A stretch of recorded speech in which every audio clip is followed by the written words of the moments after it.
नमस्कार मंडळी, मी अनुश्री तुमचं मनापासून माझ्या यूट्यूब चॅनलवरती स्वागत करते. खरं तर आजचा दिवस हा माझ्यासाठी खूप खास आहे, कारण की आज माझा पहिला ब्लॉग आहे आणि तुम्हा सगळ्यांना मी एक वेगळ्या प्रवासावरती घेऊन जाण्यासाठी खूप उत्सुक आहे. तर आजचा हा जो ब्लॉग आहे हा आहे संत ज्ञानेश्वर महाराजांचा पालखी सोहळा. आणि माझ्या ब्लॉगच्या प्रवासाची सुरुवात ह्यापेक्षा जास्त चांगली होऊ शकली नसती, कारण की दोन कारण आहे. एक म्हणजे गुरुवार, स्वामींचा वार, आणि दुसरं म्हणजे की आज आळंदीतून पालखी पुण्याच्या दिशेने पंढरपूरला निघाली आहे. त्यामुळे ब्लॉग मध्ये हा पहिला विषय घेताना मला खूप छान वाटतंय. चला तर मग खूप वेळ न घालवता आपण पुढच्या प्रवासाची सुरुवात करूया.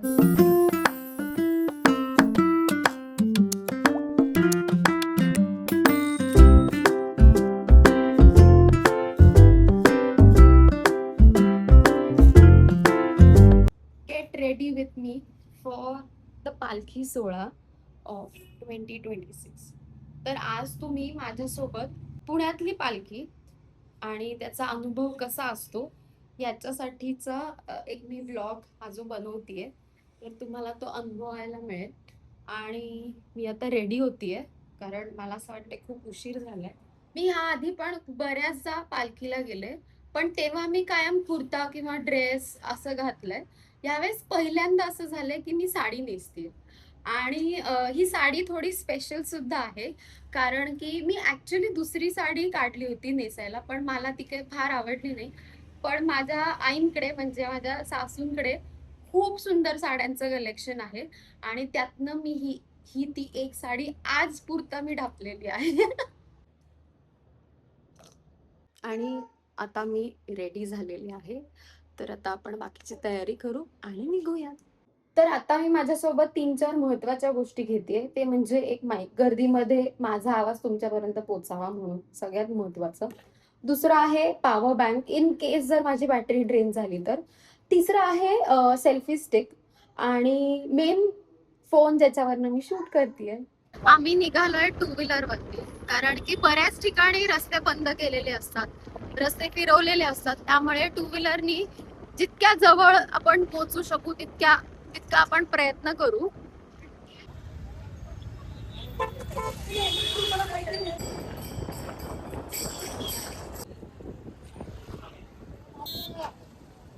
आता आम्ही एक ठिकाणी पोहोचलोय, तिथे गाडी पार्क करून आम्ही थोडस चालत जाणार आहे. जसं जसं आपण पालखीच्या दिशेने पुढे चाललोय तसं तसं तुम्हाला बघायला मिळेल की एक वेगळीच लगबग सुरू झालेली असते, आणि ही वेगळी मजा आहे खरं तर, आणि मी तुम्हाला दाखवते.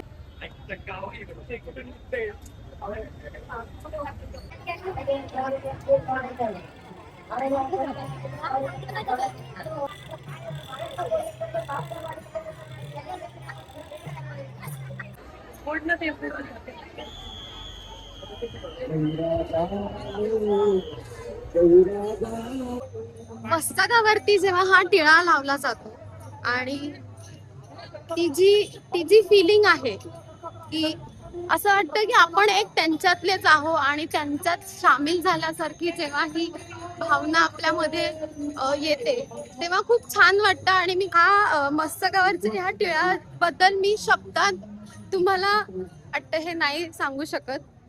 जेव्हा आपण त्या पालखीच्या सोहळ्यात येतो आणि जेव्हा आपण हा टिळा लावतो ती एक वेगळीच भावना आहे. खूप छान वाटतंय मला.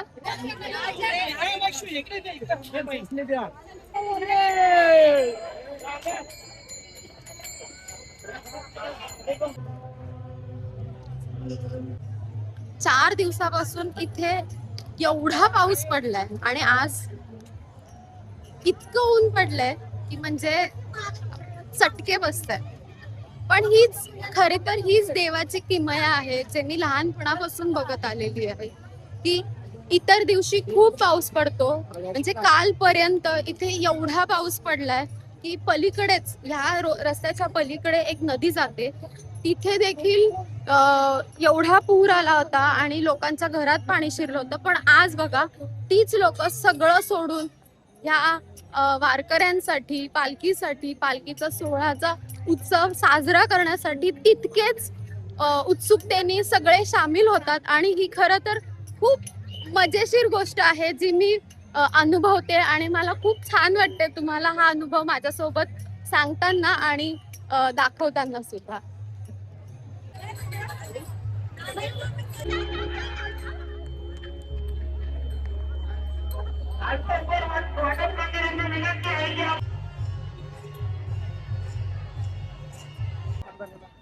कोणत्याही पालखीचे आगमन झालेले आहेत तरी शिवसेना एकनाथ भाई शिंदे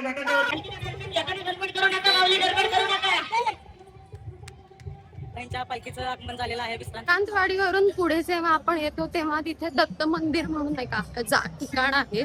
तिथे तिथे पालखी विसावा घेते काही मिनिटांसाठी आणि फॉर्च्युनेटली आपण लवकर पोहोचलोय. आपण पोहोचल्यामुळे आपल्याला पालखीचं दर्शन नक्कीच होईल.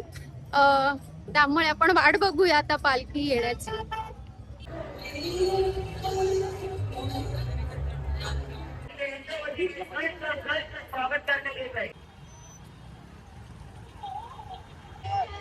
ज्ञानेश्वर माऊलींची आणि तुकाराम महाराजांची ही जी हा जो पालखी सोहळा आहे हा पुणेकरांसाठी एक सोहळाच नसून हा एक उत्सव आहे. आणि वर्षभर आषाढी एकादशीसाठी जशी लोक वाट बघतात तशीच पुणेकर ह्या क्षणासाठी सुद्धा आतुरतेने वाट बघत असतात.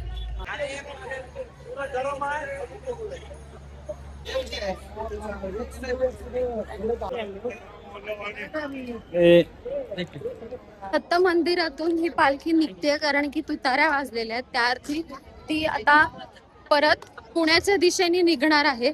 आणि माऊलींचा दत्त मंदिरात तिथे विसावा होता तो संपलेला आहे. तर आता पुढे येईल पालखी आणि आपल्याला दर्शन घ्यायला मिळेल.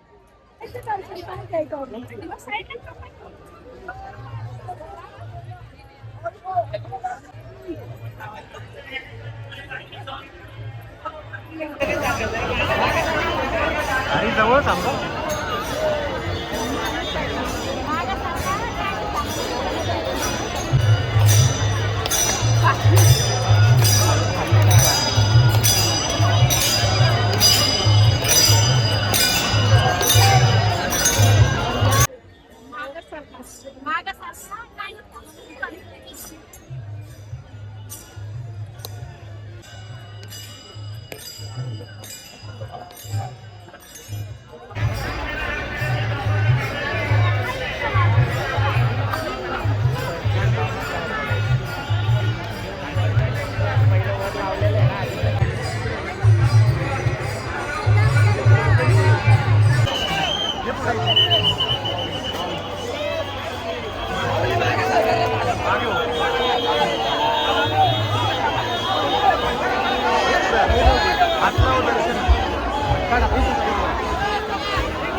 इतक्या सुंदर पद्धतीने आमचं दर्शन झालेलं आहे. म्हणजे मी कैक वर्षांनंतर मी आज पालखीसाठी आले.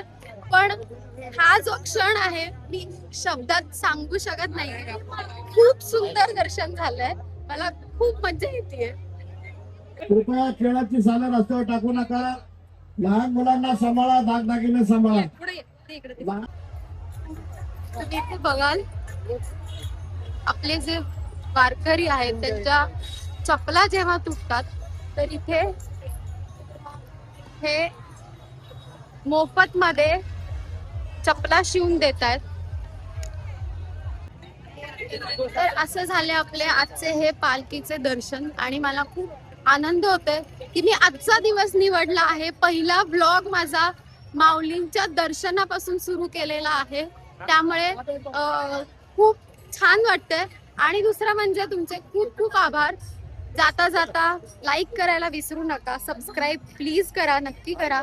तुम्हाला असे छान छान अनुभव मी तुमच्यापर्यंत पोहोचवत राहीन. खरंच आपण पुढच्या एका ब्लॉग मध्ये भेटूच.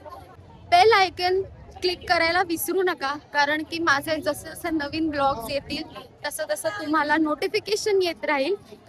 तर भेटूया पुढच्या ब्लॉग मध्ये. मला खूप मज्जा आली तुमच्या सोबत आज हा सोहळा साजरा करताना. Thank you so much.